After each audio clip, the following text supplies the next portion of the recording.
Hopefully you had some success in putting the getLast method together. Now, one thing that I neglected to say was to make sure that you include the getLast tests by deleting the .skip for that function. So here's getLast inside of my test.js file. It's around line 53 or so.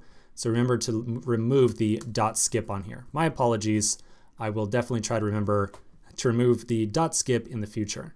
So we should be able to verify that we now have one test failing.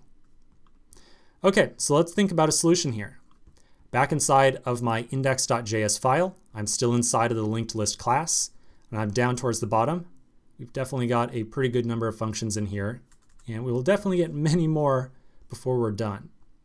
So inside of here, we're going to define the getLast method, and then recall our goal here is to return the very last node in our linked list. And I had also said that we need to specifically watch out for the case in which our linked list has no nodes associated with it yet.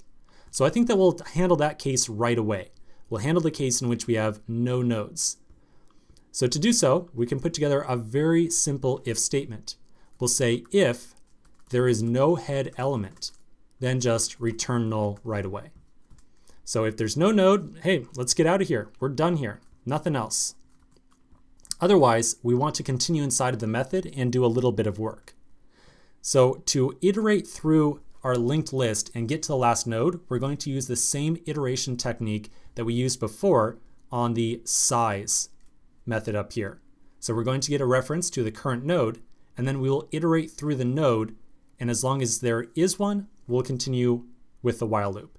As soon as we find the very last node, and remember we can identify that by the fact that it will have a null property, that means we've found the final node and we should return it. So down inside of getLast, we'll get a reference to the node by saying let node equals this.head. And then while node exists, we'll update to node equals node.next. And right before that, we will check to see if node.next exists. So if node.next, if node.next does not exist, so if that's null, that means that we must be at the very end right now, in which case we should return the current node, like so. So again, we start off with our first node. We've already checked to see if that one is not defined.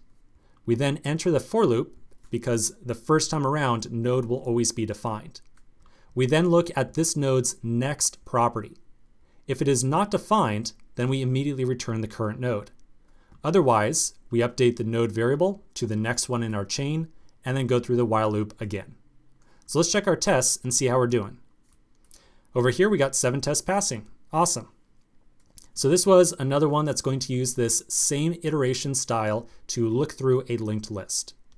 Let's now continue in the next section and we'll move on to our next method.